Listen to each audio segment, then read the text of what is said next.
Right. So a very good morning to both of you, Natasha and IZZATI. This is your chart and graph presentation for LCC402. You will have 6 to 10 minutes to present. So by the 9th minute, that means you have 1 more minute to present, I will give you a thumb up. And when the time is up, you will see this applause sign. That means you have to stop presenting. Is that clear? All right. So if you're ready, you may begin now. All the best.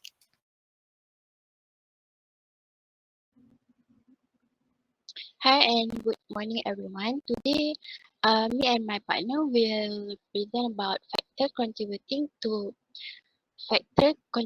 obesity in Malaysia.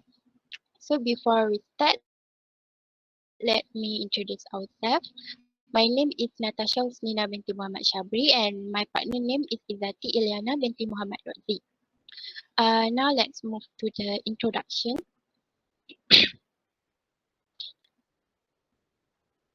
Alright, Malaysia is currently one of the countries with the highest obesity rates in the Asian region.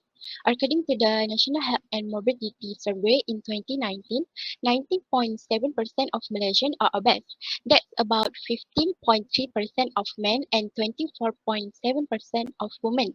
Moreover, by the year 2030, this rate is expected to rise to 23.4% of adults, with 20.6% of men and 26.4% of women being affected.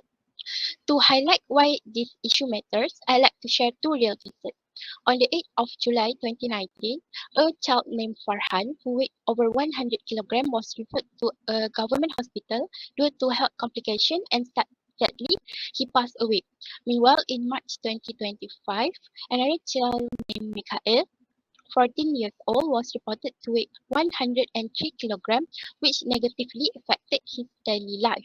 These cases show that obesity can affect children at very young age and may lead to serious consequences. Now for the background, I will pass to my partner.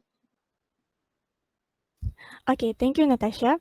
Now we look at the background of the topic. Okay, according to the World Health Organization 2024, obesity is defined as an excessive or abnormal accumulations of body fat that can affect a person's health. Okay, meanwhile, the Ministry of Health Measure 2020 also described obesity as a conditions caused by an imbalance between energy intake and energy expenditure leading to the excess body fat. Okay, there are a few main factors that contribute to obesity.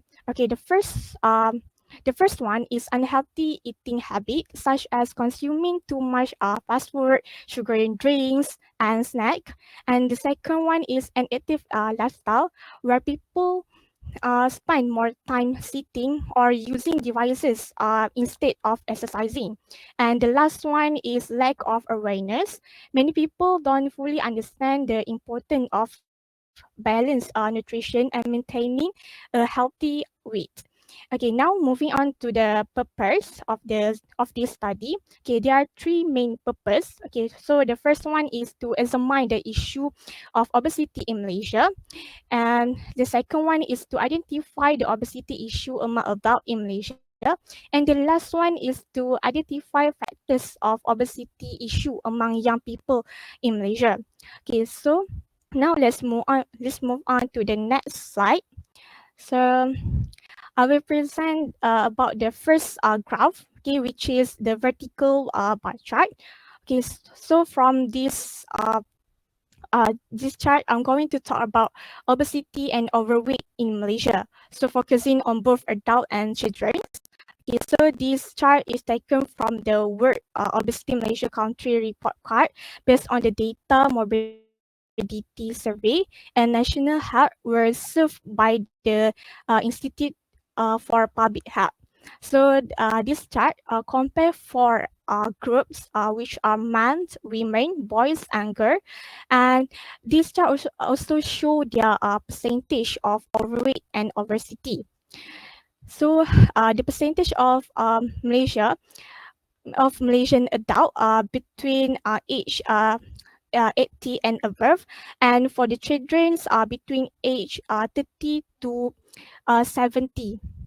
Okay, from the chart, we can see that the adult have a much higher rate of overweight and obesity compared to the children's.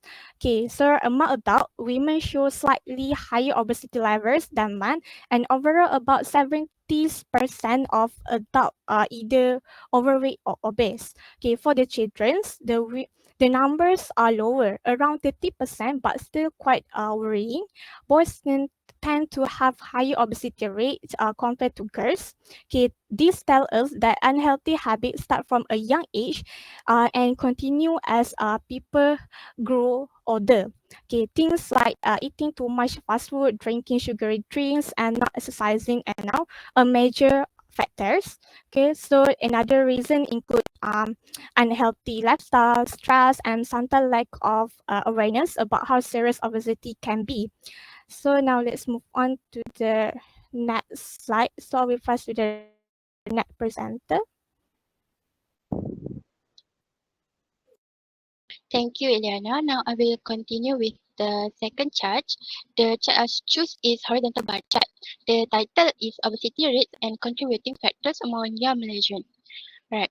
The data comes from Sabir and Rahman's study, which was collected from National Health Trend and represent finding over a 10-year analysis. The chart shows the annual percentage of overweight and obese youth in Malaysia, along with their consumption of fast food, sugary drinks, and their average weekly physical activity hours. Overall, the data shows a worrying trend between 2015 and 2025.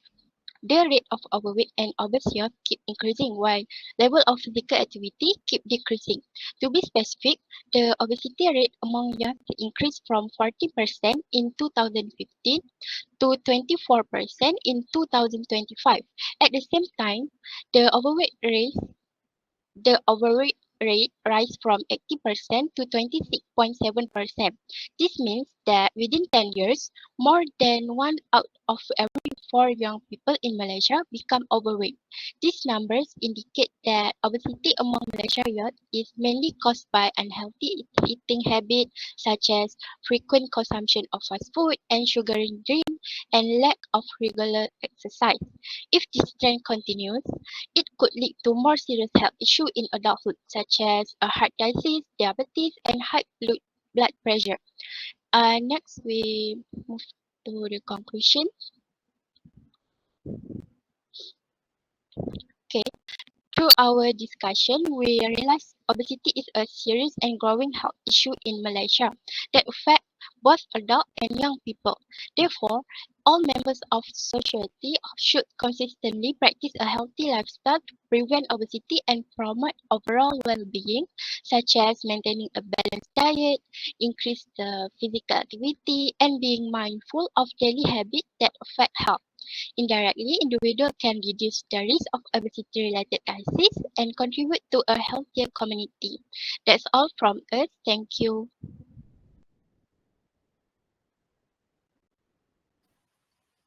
All right. Thank you very much, Izzati and Natasha Husnina, for the presentation. That is the end of the session. Thank you. Okay, thank you, Miss. Welcome. Thank you, Miss. Welcome.